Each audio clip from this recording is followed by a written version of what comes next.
여호와여, 나의 영혼이 주를 우러러보나이다. 나의 하나님이여, 내가 주께 의지하였사오니 나를 부끄럽지 않게 하시고 나의 원수들이 나를 이겨 개가를 부르지 못하게 하소서. 우리의 하나님은 이 백성들을 지극히 사랑하사 구원의 반열로 원수로부터 수치를 당하지 아니하도록 날마다 선하게 인도하심을 감사를 드립니다. 오늘도 하나님께 소망을 두고 하나님의 도우심을 의지하여 하나님을 찬송하고 주의 말씀을 받으며 그 은혜의 길을 따르기를 원합니다. 우리의 찬송, 우리의 이 작은 헌신을 받으셔서 하나님께서 죽기까지 이 백성을 사랑하신 은혜가 나타나게 하여 주옵소서. 예수님 이름으로 기도하옵나이다. 아멘. 캘리포니아가, 아니 미국 전역이 그렇고 온 세계가 그렇지만은 코로나가 또 산불이, 지진이 여러 가지가 우리에게 예측할 수 없을 정도로 다가옵니다. 우리 교회 성도님 한 분이 그래요. 목사님, 제가 코로나 바이러스가 너무 무서워서 교회도 못 나가고 계속 피했더니 계속 자기 옆으로 다가온답니다. 선배님의 동생, 자기하고는 친구 관계 모양이에요. 그분이 입원했다고 코로나 바이러스 산소호흡기 달고 있습니다. 굉장히 고통스러워해서 기도해달라고 기도를 하는데, 어제는 자기 조카가 시부모의 이 수발을 들다가 시부모도 다 바이러스에 걸렸다고 그래요. 이 조카가 또 바이러스에 감염이 돼서 가택에서 치료를 하는데 그 조카의 아이를 돌보러 간다고. 한의주 집사님입니다. 그 피하려고 하는데 자꾸 두려워하는데 자꾸 다가온다는 거죠. 어쩌면 이게 우리들의 이야기인 것 같습니다. 자, 피할 수 없을 때는 어떡합니까? 하나님 의지하고, 우리가 할 수 있는 건 기도잖아요. 최선을 다해서 예방도 하고 방역을 해야 되겠지만 더 중요한 거는 하나님 의지하는 겁니다. 우리 한의주 집사님의 그 주변 분들, 조카들, 하나님 은혜 가운데 저들이 끝까지 투병을 잘하고 승리할 수 있도록 이겨내야죠. 우리가 함께 집단 면역이 좀 일어났으면 좋겠다 하는 마음인데, 우리 함께, 하나님밖에 없지 않습니까? 우리 주님께 간절히 기도하겠습니다. 기도해서 우리 집사님도 믿음을 가지고 그 조카분도 또 주변에 어려움을 당하고 있는 모든 투병자들이 하나님 의지하여 끝까지 승리할 수 있도록 온전히 치유해 주시는 하나님의 기적을 경험하도록 합심으로 간절히 기도하겠습니다. 우리 하나님만을 의지합니다. 하나님만을 바라봅니다. 아버지 하나님, 우리의 생사 화복을 주관하시는 우리 하나님, 이것이 입술의 고백이 아니라 우리 영의 고백임을 하나님 앞에 자백합니다. 간절히 원할 때 하나님, 그 조카의 생명을 주장하여 주시옵소서. 하나님, 넉넉히 이기게 하여 주시옵소서. 강한 우리 하나님의 능력이 저에게 임하여 주셔서 두려워하지 않게 하시고 오히려 담대히 대처하고 아버지 하나님, 꼭 맞는 그런 치료제들의 투여와 함께 온 가족들이 안전함 가운데 잘 이겨낼 수 있도록 하나님 역사하여 주시기를 원합니다. 산불과 또 지진과 이 모든 재난 앞에 우리가 하나님 앞에 드릴 것은 믿음밖에 없음을 고백합니다. 전제 주제이신 우리 아버지 하나님, 온 생명, 온 만물을 주관하시는 우리 아버지 하나님, 하나님을 의지하고 참으로 죽기까지 이 백성들을 구원하시는 그 사랑을 의지하고 자비를 의지하여 우리 백성들이 끝까지 기도를 놓치지 않고 담대한 믿음으로 하나님의 능력을 덧입게 하여 주옵소서. 온전케 하시는 우리 하나님의 말씀, 성령의 능력을 의지하여 끝내 승리하는 하늘의 백성들이 다 되게 하시기를, 또 그렇게 이루실 우리 주님을 감사하며 예수님 이름으로 기도하옵나이다. 예레미야 34장입니다. 예레미야 34장 8절부터입니다. 예레미야 34장 8절로 22절까지의 말씀을 합독하십니다. 8절부터 끝절까지 봉독하겠습니다. 시드기야 왕이 예루살렘에 있는 모든 백성과 한 가지로 하나님 앞에서 계약을 맺고 자유를 선포한 후에 여호와께로부터 말씀이 예레미야에게 임하니라. 그 계약은 사람마다 각기 히브리 남녀 노비를 놓아 자유롭게 하고 그의 동족 유다인을 종으로 삼지 못하게 한 것이라. 이 계약에 가담한 고관들과 모든 백성이 각기의 노비를 자유롭게 하고 다시는 종을 삼지 말라 함을 듣고 순복하여 놓았더니 후에 그들이 뜻이 변하여 자유를 주었던 노비를 끌어다가 복종시켜 다시 노비를 삼았더라. 그러므로 여호와의 말씀이 여호와께로부터 예레미야에게 임하니라. 이르시되 이스라엘 하나님 여호와께서 이와 같이 말씀하시니라. 내가 너희 선조를 애굽 땅 종의 집에서 인도하여 낼 때에 그들과 언약을 맺으며 이르기를 너희 형제 히브리 사람이 내게 팔려왔거든 너희는 7년 되는 해에 그를 놓아줄 것이니라. 그가 6년 동안 너를 섬겼은즉 그를 놓아 자유롭게 할지니라 하였으나 너희 선조가 내게 순종하지 아니하며 귀를 기울이지도 아니하였느니라.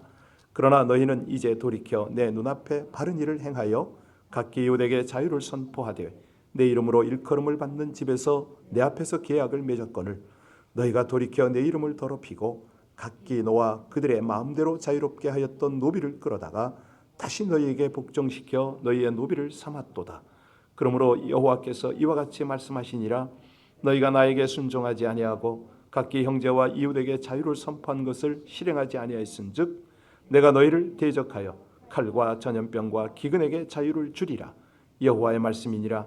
내가 너희를 세계 여러 나라 가운데 흩어지게 할 것이며 송아지를 둘로 쪼개고 그 두 조각 사이로 지나매 내 앞에 언약을 맺었으나 그 말을 실행하지 아니하여 내 계약을 어긴 그들을 곧 송아지 두 조각 사이로 지난 유다 고관들과 예루살렘 고관들과 내시들과 제사장들과 이 땅 모든 백성을 내가 그들의 원수의 손과 그들의 생명을 찾는 자의 손에 넘기리니 그들의 시체가 공중의 새와 땅의 짐승의 먹이가 될 것이며 또 내가 유다의 시드기야 왕과 그의 고관들을 그의 원수의 손과 그의 생명을 찾는 자의 손과 너희에게서 떠나간 바벨론 왕의 군대의 손에 넘기리라.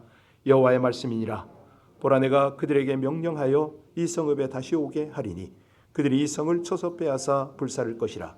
내가 유다의 성읍들을 주민 없어 처참한 황무지가 되게 하리라. 아멘. 보통 나라를 세울 때에 이제 어떤 건국 이념이 있지 않습니까? 그럴 때에 보통 보면은 이제 통치권에 대한 그런 규정부터 명시하게 마련이거든요. 미국이 설립이 될 때 미국에 대한 이제 통치권, 뭐 세부적으로는 이제 국민들에게 유리한 그런 법을 정하지만 이 리더십에 대한 리더권, 통치권을 주죠. 우리 하나님이 이 땅에 하나님의 법을 세울 때 중요한 것이 뭘까요? 하나님의 통치가 온전히 이루어지도록 하는 거 아니겠습니까? 우리 성경을 가만 보면은 하나님의 법이죠. 율법이죠. 총론이 있습니다. 그 총론이 뭐죠? 예수님이 딱 정리해 주셨는데 하나님 사랑, 이웃 사랑이잖아요. 그 하나님 사랑과 이웃 사랑을 대표하는 법이 뭡니까? 십계명이죠. 네. 그런데 우리가 이 십계명까지는 잘 알아요. 근데 이 십계명 다음에 주신 그 법이 뭔지 아세요? 제사법이거든요. 제사법. 하나님을 이렇게 하나님 앞에 예를 갖춰라. 너희들이 죄의 노예가 돼서 살아갈 때는 이러이러한 법으로 이제 회복을 해라. 이런 어떤 제사법이 있어요. 그런데 제사법 다음에 나오는 게 뭐냐면 바로 종을 다루는 규례가 나옵니다. 종을 비인간적으로 대하지 말아라. 그 규정이 어떻게 나오냐면 우상 숭배를 하지 말라는 말씀 이후에 가장 먼저 나오죠. 이해가 좀 되셔요? 십계명도 그러잖아요. 1에서 4계명까지는 하나님을 사랑하는 법이고 5계명부터 10계명까지는 이웃을 사랑하는 법이죠. 그런데 똑같습니다. 이런 어떤 이 하나님의 말씀을 가만히 보면요. 너무 정교하세요. 기가 막힌 그런 우리 인생들의 매뉴얼이다. 이렇게 보면 됩니다. 사람들이 사람을 만든 분의 지침서 이거를 제대로 이해하고 그리 따라가면 우리는 자유함을 얻는 거죠. 진리가 너희를 자유케 하니까. 이게 실감이 안 나는 거예요. 그래서 자기가 스스로 생각하기에 옳은 대로 살면 이게 자유인가 보다. 이렇게 생각을 해요. 그래서 결국은 죄를 지었고 죄의 지배 아래 삽니다. 결국은 사망의 길로 치닫게 되는데 인간은 한 사람도 예외 없이 죄의 종으로 태어나는 것이죠. 우리 하나님은 넓게는 이 그림을 보시는 거예요. 우리 인생들이 이런 걸 보길 원하세요. 영적인 시야가 열리면 이 하나님의 통치와 법이 보여요. 이걸 좀 깨닫고 더 이상 죄의 종살이 하지 말아라. 하나님께 속해서 살아라. 이게 이제 우리한테는 굉장히 부담이 돼요. 아니, 하나님께 속박을 당하고 어떻게 사냐? 그게 무슨 내가 자유냐? 뭐 이런 생각을 하게 되거든요. 우리 하나님이 이걸 이제 역사를 통해서 우리에게 어떻게 교훈을 하시냐면, 이스라엘 민족이 애굽에서 430년간 바로의 종살이를 하잖아요. 애굽의 종살이를 하잖아요. 그때야 이 백성들이 알아요. 아, 이게 종살이구나. 이게 자유를 속박당한 상황이구나. 비로소 신음하고 부르짖습니다. 그때 하나님이 모세를 보내서 이스라엘을 바로의 손에서 해방시켜서 자유를 주셨습니다. 그렇기 때문에 우리 하나님의 마음을 그때 우린 읽어야 돼요. 물론 선교적 관점으로 보면 그 백성들이 더 이상 애굽에 속박당하지 말고 우상을 섬기지 말고 하나님께 나와 하나님과 함께 친밀하게 동행하며 하나님을 예배하라. 뭐 이런 어떤 선교적 관점으로 볼 수가 있지만, 이 구속사적 관점으로 보면 하나님께서 더 이상 죄에 종살이하지 않도록 이 백성을 자유케 하시는 거죠. 자, 그래서 오늘 본문의 배경도 바로 그겁니다. 이 유다가 하나님이 그토록 싫어하시는 당신 백성들을 종살이시키는 이 모습을 우리 하나님이 보시고 시드기야 왕을 감동하셨어요. 시드기야 왕이 나라가 멸망의 위기죠. 거기에 빠지니까 백성들에게 하나님 앞에 언약하라는 거예요. 노비를 빨리 풀어서 자유롭게 하라, 이 명령을 내렸습니다. 모든 백성이 처음에는 그 명령에 복종을 합니다. 노비를 풀어줬어요. 그런데 다시 붙잡아 왔다. 오늘 본문을 통해서 읽으셨죠? 자, 이것은 뭐냐면 하나님이 은혜를 베푸셨는데, 자, 이 은혜에 대해서 이 백성들이 사실은 얄팍한 그 신앙의 모습을 지금 보이고 있습니다. 제가 여러분 기도문에 이제 오늘 보낼 건데 이미 보낸 분도 있겠습니다만은, 순종을 하는데 이 순종이 아주 영악한 순종이에요. 하나님을 어떤 사람처럼 대하는데 잔머리를 굴려가지고 순간의 위기를 벗어나자, 이런 어떤 순종을 하고 있습니다. 자, 이제 8절부터 10절까지를 한번 봉독합니다. 8절부터 10절까지를 다시 봉독하겠습니다. 시드기야 왕이 예루살렘에 있는 모든 백성과 한 가지로 하나님 앞에서 계약을 맺고 자유를 선포한 후에 여호와께로부터 말씀이 예레미야에게 임하니라. 그 계약은 사람마다 각기 히브리 남녀 노비를 놓아 자유롭게 하고 그의 동족 유다인을 종으로 삼지 못하게 한 것이라. 이 계약에 가담한 고관들과 모든 백성이 각기 노비를 자유롭게 하고 다시는 종을 삼지 말라 함을 듣고 순복하여 놓았더니. 자, 여기서 보니까 우리가 먼저 알아야 될 것은, 하나님은 노예 제도를 인정하셨다 안 하셨다? 예, 여기 보니까 여기 하나님은요, 노예 제도에 대해서 지금 그 당신의 어떤 그 개념 관점을 말씀합니다. 그러니까 이게 뭐냐면 인격적으로 무시하지 말아라는 거죠. 노예를 모든 것을 착취하는 것이 아니라 그들은 실패자라는 거죠. 왜 노예가 됐느냐?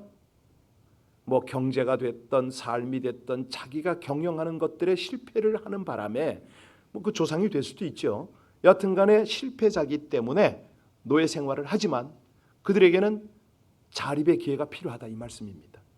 자립할 수 있는 기회를 줘라. 이 제도가 정착이 되어서요, 하나님의 뜻대로 실패자가 재기하려면 뭐가 필요합니까? 노예 삼은 자들의 관용이 필요하잖아요. 있는 자들의 관용이 먼저 필요합니다. 그들이 먼저 풀어줘야 되죠. 뉴올리언스에 가면은 그 유명한 그 역사적 터가 하나 있습니다. 거기 가면은 링컨 대통령이 노예 해방을 선포한 자리가 있어요. 혹시 아세요? 여러분들이 미국을 이제 이렇게 대륙 횡단 한번 해보시길 권하는데, 예전에 제가 그렇죠, 거의 뭐 한 17년 전에 그곳을 간 적이 있습니다. 뉴올리언스는 이제 지형이 해수면이 높아요, 땅보다. 그래서 그냥 그 이 허리케인이 몰아치고 그러면 바로 물에 잠기는 데가 거기인데, 그 지역이 원래는 스페인령 아닙니까? 그게 이제 미국에서 이제 전쟁을 통해서 사기도 하고 그랬는데, 거기가 노예 시장이 있었어요. 남부 지역이니까. 근데 거기서 링컨이 노예 해방을 선포했다는 거 아닙니까? 굉장히 역사적 의미가 있는 자리인데 거기 가서 하나님께 저도 막 감사 기도를 드렸습니다.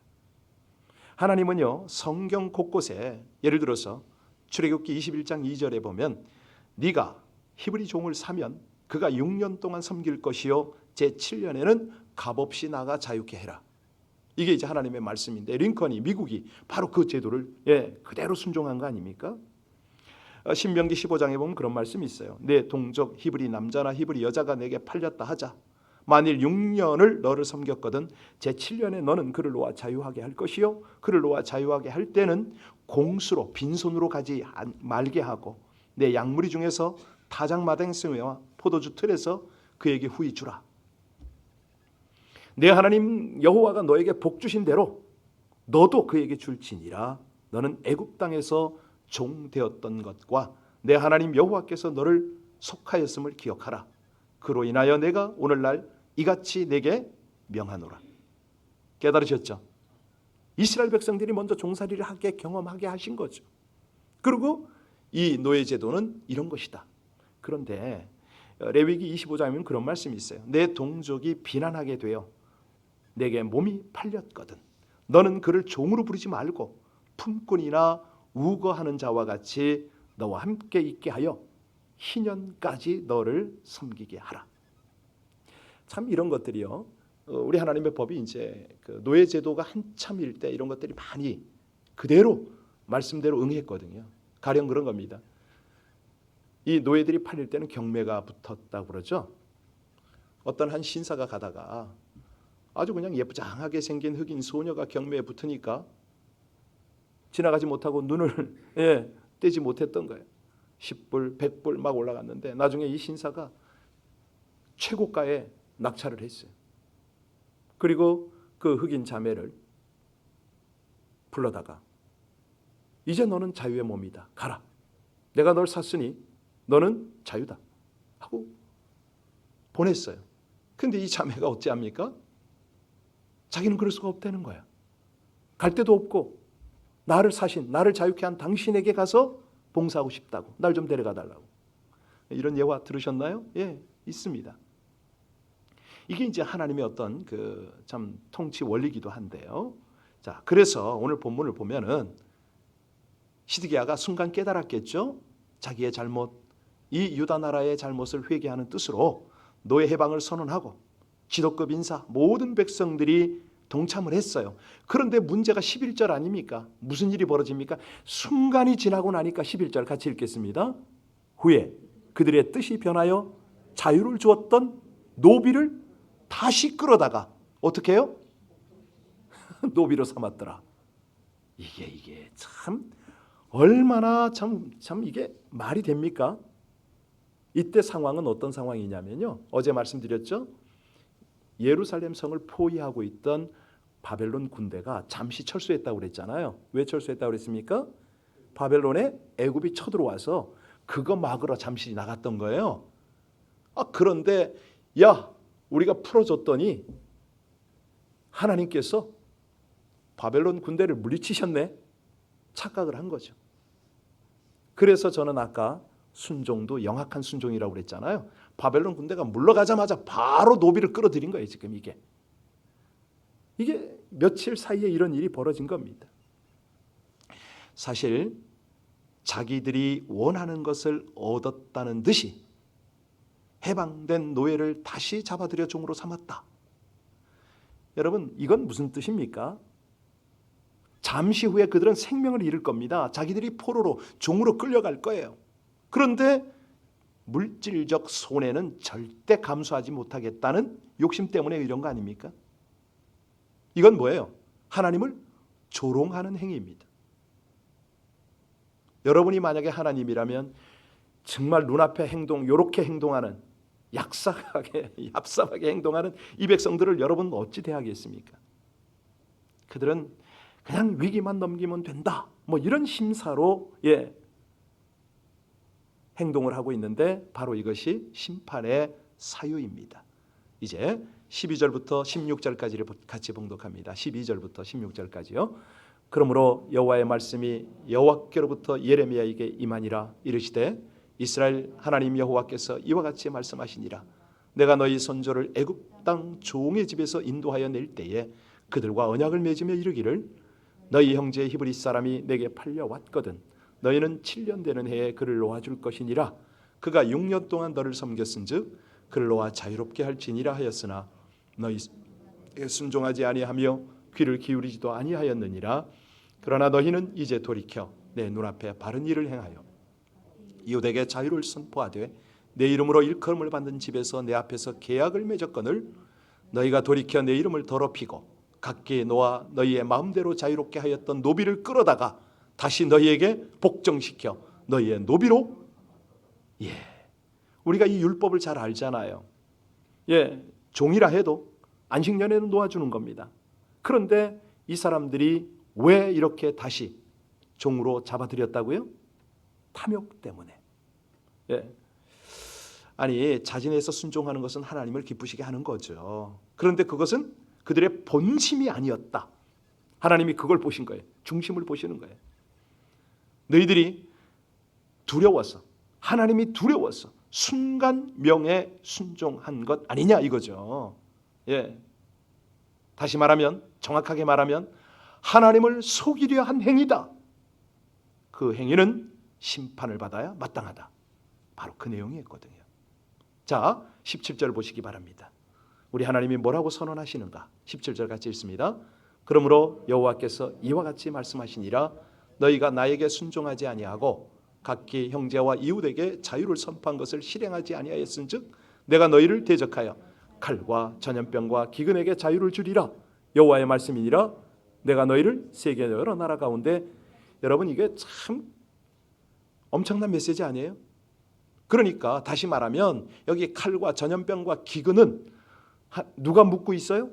하나님이 묻고 있다는 얘기 아닙니까? 이걸 풀어버리면은 어찌든 좀 깨달아라 이거죠. 한마디로 깨달아라. 지금처럼 질병과 자연재해가 몰려올 때 좀 깨달아라. 하나님이 더 풀어놓기 전에. 이 말씀 아닌가요? 그렇습니다. 하나님이 그런 선언을 합니다. 정말 언약에는 책임이 따릅니다. 어떤 책임이 따르죠? 우리가 너무 잘 아는 책임이 있잖아요. 언약을 처음에 하나님이 누구와 세웠죠?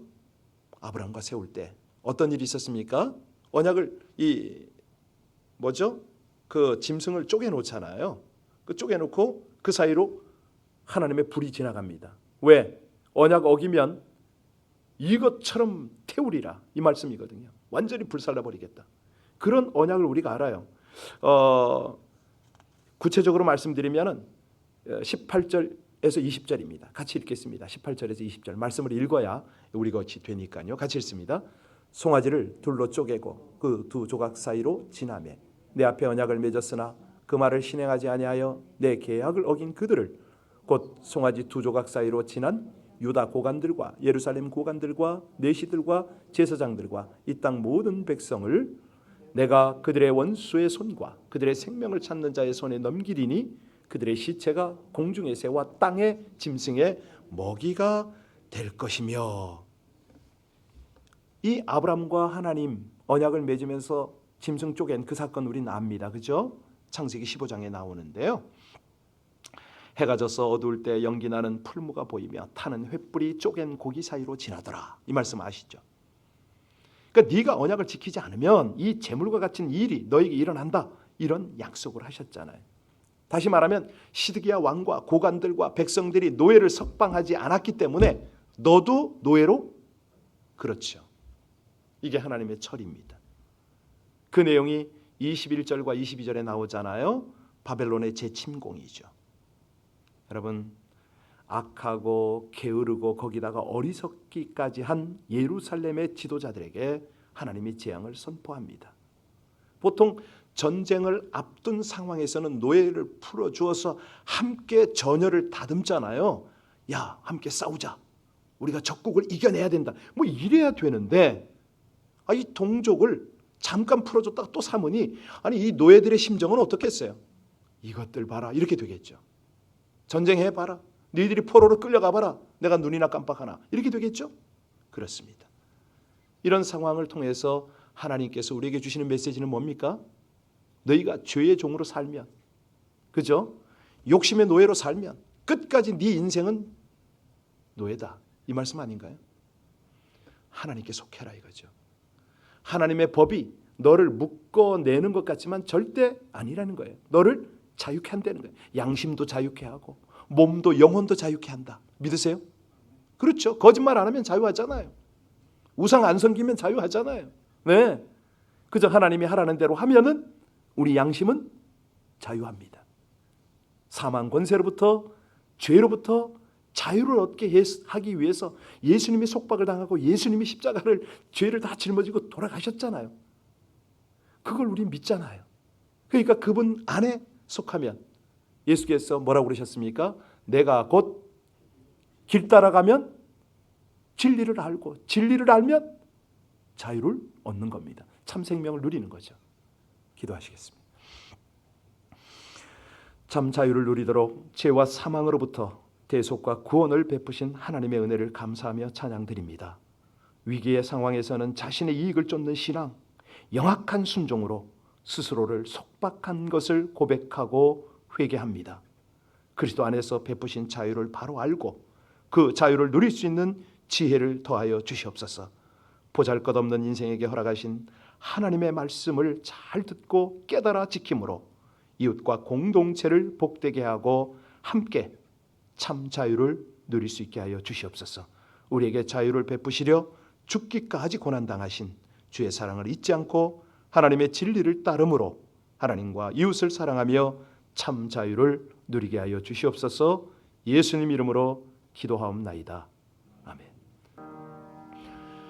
여러분의 기도 덕분에 하나님의 응답으로 사실 우리 고복희 집사님 많이 좋아지셨습니다. 그런데 이제 오늘도 신방도 한번 다시 가보겠는데요. 여러분 더 간절하게 기도해 주십시오. 연세가 연세인지라 93세잖아요. 네, 회복되는 것도 기적이지만 회복이 되어도 잘 이렇게 유지 관리를 하셔야 됩니다. 정신이 지금 점점 돌아오고 있는 것 같은데 여러분께서 우리 연약한 분들, 우리 연로하신 장로님들, 권사님들 위해서 함께 기도해 주시고요. 우리 전도사님들 위해서 기도하시면 하나님께서는 신실하셔서 응답하십니다. 모든 질병을 묶어버리십니다. 그리고 우리를 자유케 하시죠. 우리 합심으로 이 어려움 속에 두려워하고 있는 심령들이 하나님의 말씀 안에서, 기도 안에서, 신앙 안에서 자유를 얻도록 우리 합심으로 함께 연약한 이들 위해서도 기도하겠습니다. 경제적으로도 자유함을 얻어야 할 분들이 많습니다. 자기 마음에 묶이지 않도록, 자기 생각에 묶이지 않도록 하나님 안에서 자유를 누려야, 그래야 돈도 따르고 붙습니다. 그냥 돈 거기 매여봐야 돈 안 따라오거든요. 우리 합심으로 함께 하나님의 다스림을 받도록 우리의 건강이 되었던 모든 물질과 환경이 되었던 무엇보다도 영적인 자유함을 누리게 해달라고 합심으로 간절히 기도합니다. 아버지 하나님, 귀한 은혜, 귀한 날, 귀한 하나님의 말씀을 감사를 드립니다. 우리를 자유케 하시려고 애굽에서부터 자유케 하시고 또 죄로부터 자유케 하시려고 십자가를 담당하시고 우리 모두에게 자유를 허락하신 것을 감사를 드립니다. 존귀하신 아버지 하나님, 하나님의 은혜로 주의 백성들이 이 아침도 기도하게 되었나이다. 주여, 주를 향하여 우리의 마음, 우리의 중심을 쏟을 때 하나님, 우리가 모두가 주 안에서 자유함을 얻게 하여 주시기를 간절히 원합니다. 오 하나님, 은혜 외에 은혜를 더하여 주시옵소서. 주님을 감사합니다. 주님을 찬양합니다.